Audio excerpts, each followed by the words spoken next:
Margaret is such a wonderful name if you're trying to get an honor name from it without using it outright, because there's so many nicknames associated with it. I've read this poem before on a video, but I'm going to do it again in case anyone's missed it. But there's so many nicknames that come from Margaret. So it says it's anonymous. I've tried to find whoever wrote it. I can't.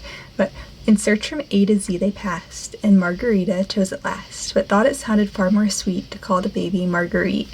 When Grandma saw the little pet, she called her darling Margaret.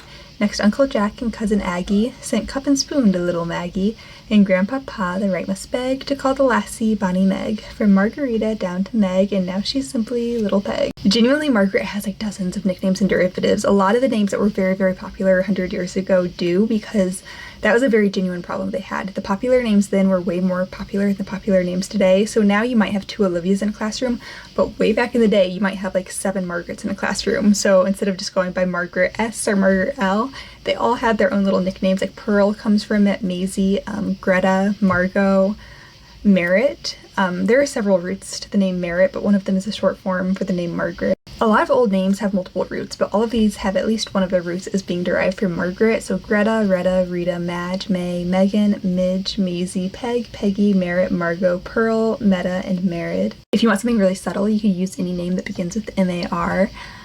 Maria, Mary, Margot, Mariana, Marley, Mariah, Miriam, Marin, Marina, Mara, Marceline, Marie, Martha, Marigold, Marilyn, Marisol, Marlo, Marcella, Mariella, Marjorie, Martina, Marlene, Maribel.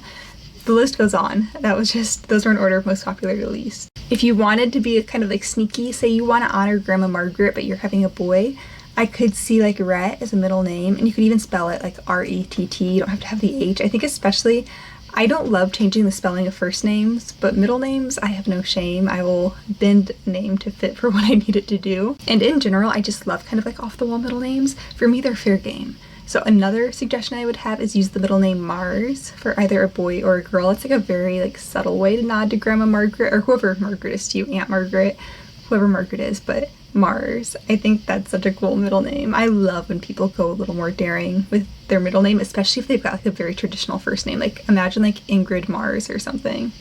That sounds so cool. And if you've ever had like a grandma or an aunt or anyone you wanted to honor who was named Margaret, I would love to know how you incorporated it. Did you do Margaret straight out? Did you use one of the nicknames or derivatives? Do something really like cool and creative? Let us know in the comments. I hope everyone's having a good night. Also, I updated my TikTok app and my editor is completely changed. So if this is edited horribly, that's why. It's stressing me out.